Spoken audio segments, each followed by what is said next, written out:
Soccer AM was a TV show that became a staple of British culture and an aperitif to the Premier League action every weekend. It ran for nearly 30 years, entertaining generations of people. So how did this iconic TV show go from top bins to the garbage pile? On the 15th of August 1992, the Premier League began its inaugural season, with Sky Sports owning the rights and revolutionising TV and football, creating an influx of wealth into clubs, with each team getting a percentage of the lucrative TV broadcasting deals. The Sky Sports product was incredible and changed the game forever. However, in 1994, Sky had just launched Sky Sports 2 and needed stuff to fill it with. They were looking to create a show that could act as build-up coverage before the games began broadcasting. This show would go on to be called Soccer AM. In the first few seasons, it would simply be sitting in the same place for 4 hours, cutting to VTs and other segments, which would be presented by Helen Chamberlain and Russ Williams. However, it wasn't until Tim Lovejoy and producer John Fendley joined in 1996 that the show would actually become what fans would recognise. Before the 1996 season, Tim was working on a show called Big Breakfast, but had a passion for football, so wrote to Sky to see if they had any jobs going.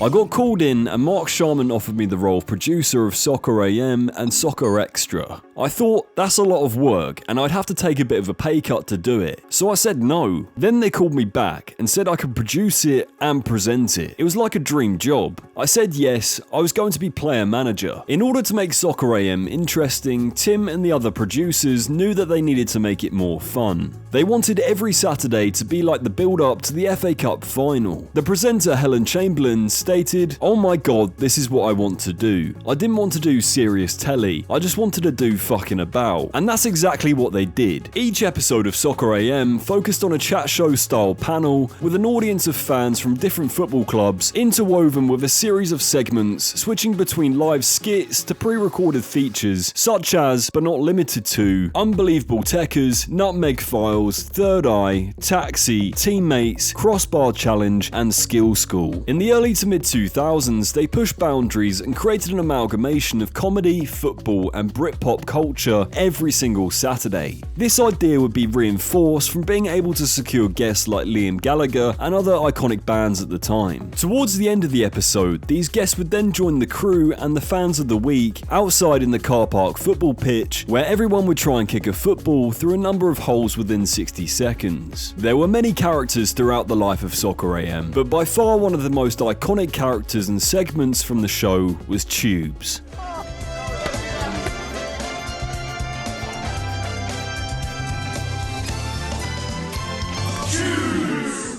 Tubes, aka Peter Dale, had a segment in the early days of the show titled One Question and One Question Only, where, as the title suggests, he would ask one question to one of the guests on the sofa.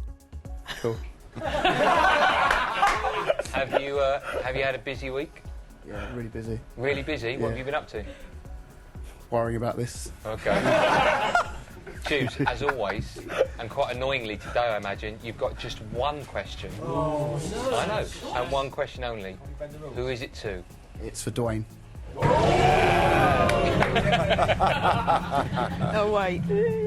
I'm in love with Trevor Brooking. Can you smell what the Tubes is cooking? It doesn't matter what the Tubes is cooking.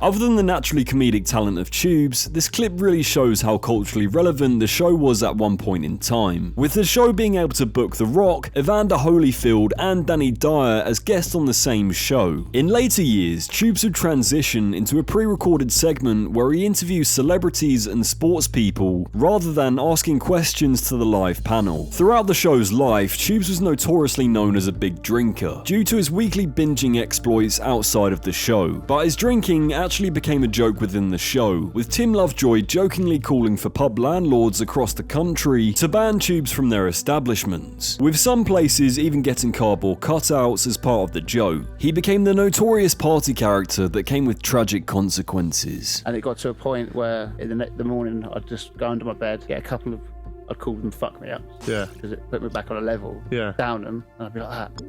But then they'd wear off and I'd be like, I need it. Sometimes I was doing an edit, I'd be editing, and I'd just be like thinking of alcohol. I was so addicted to it. At the first 6 months was hard. I was like, how am I going to what are you going to do if you don't drink? Especially in this country, because It's a culture. the culture.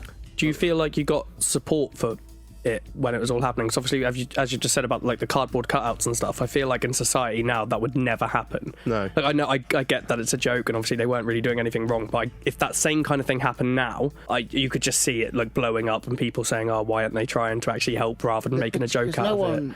Steve, no one really knew. No.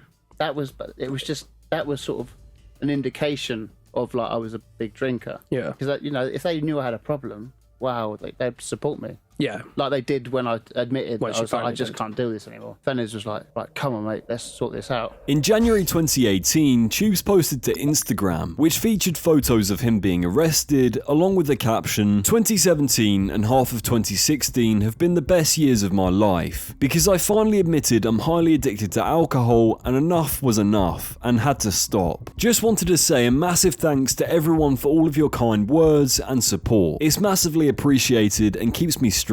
Hope everyone has an amazing 2018. Big love, legends. The following month in February 2018, Peter revealed that he unfortunately suffered a very unexpected heart attack, having to be rushed into surgery little over 24 hours after recording Soccer AM. However, today, Tubes has recovered and continues to have a successful media career after the end of Soccer AM, running his golf YouTube channel. Another iconic segment that arguably started the decline of Soccer AM was the Soccerette. The Soccerette was a feature in which a young woman modelling a football shirt would be asked a series of questions about her marital status, which resulted in rampant cheers if single and boos if the Soccerette had a boyfriend or was married, although they were always usually single. 20. Holly, how old are you? 23. See if anything's changed. Right, 12 years ago you were 20. Has it changed? How old are you now? 32. 12. Like a fine wine, brilliant. How old are you? I am 20, nearly 21. 19.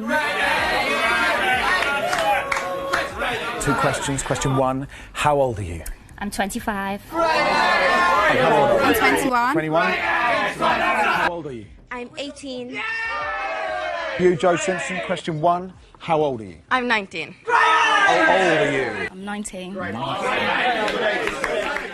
You can clearly see that this segment of the show aged like sour milk. And while hilarious, yes, it just would absolutely not fly in the modern era of television, which led to the segment being scrapped in 2015. Max Rushton, who was a presenter on the show, stated, "The Soccerette was invited to walk up and down a catwalk, which was a huge part of the show when I arrived. I didn't love it. It would be too self-righteous of me to say I found the whole thing misogynistic. I did a bit, but I just wasn't, and have never been, very good at flirting." Andy Goldston, who only presented the show for a season, stated, "I was uncomfortable doing it. I didn't enjoy doing it, for a number of reasons. It wasn't my gig, it was Tim's. At the time, I didn't really think about the exploitation of women, because no one really thought about it, because otherwise it wouldn't have been done. I don't look back now and squirm, I just didn't enjoy it." In 2007, Tim Lovejoy and producers John Fendley and Robbie Knox left the show due to disagreements over pay for producers and decided to set up a channel called BTV. However, this venture failed within 2 years. Behind the scenes, there would be massive changes, as when Tim was running the show, Sky Sports left him alone to decide what went on air because Sky were getting so much live sport out. He stated, "On those other shows, there's a producer, executive producer, the commissioning editor, and the lawyers. And you have to go through all of those different stages before something gets out on TV. That makes it tough to push boundaries too much. But on Soccer AM, basically everything stopped with me. In 2010, the program was put on a short broadcast delay in order to edit bad language and or inappropriate content from the guests. This would be the first of many restrictions that were put on Soccer AM. But it wasn't just Soccer AM that had to become politically correct. It was the whole of Sky. You see, in 2011, Richard Keys and Andy Gray, who were long-serving presenters on Sky Sports at the time, found themselves forced to leave the broadcasting company after after the leak of several tapes, in which the duo were found to make derogatory and sexist comments about female referee Sienna Massey and other female figures within the industry. This event was a wake-up call for Sky and led to them coming under a microscope. James Rocket Long, a long-time producer on the show, stated, "We had to change the show quite rapidly after the Keys and Gray incident. A magnifying glass had been put on all the shows. Is this 2011 behaviour?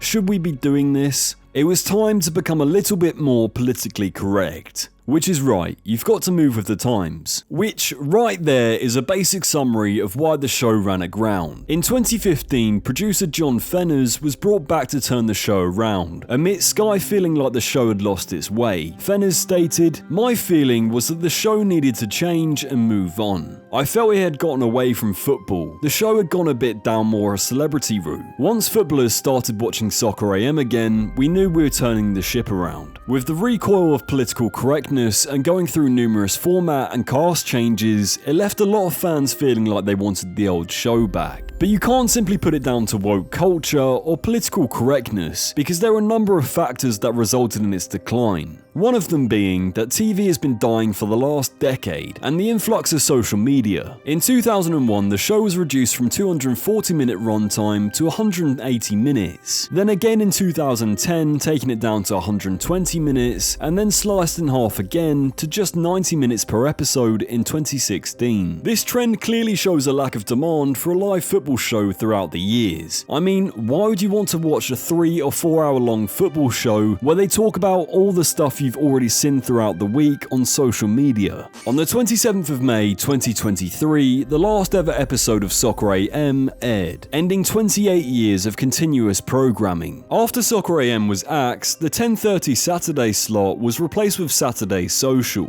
a show that consists of football YouTubers and content creators discussing football and the Premier League. It was hoped that Saturday Social would attract younger audiences. But if we're being frank, the show is rife with terrible takes, but you cannot expect anything different when football YouTubers give their opinions. One thing you have to give props to Soccer AM for is the inspiration it gave to content creators years later. They essentially showed what football content could be before the social media age allowed people to create it themselves without being gatekept. In conclusion, to keep any show on the air for nearly 30 years is an incredible achievement, but it struggled to shake off its lad mag past. But to be honest, it wasn't really a downfall, more of a slow decline. And that's fine, things run their course and naturally come to a conclusion. Speaking of conclusions, thank you so much for watching this video and your support on the channel recently, I really do appreciate it. Make sure to follow me on all of my socials @PhatMemer, like, subscribe, and comment below what you want to see next.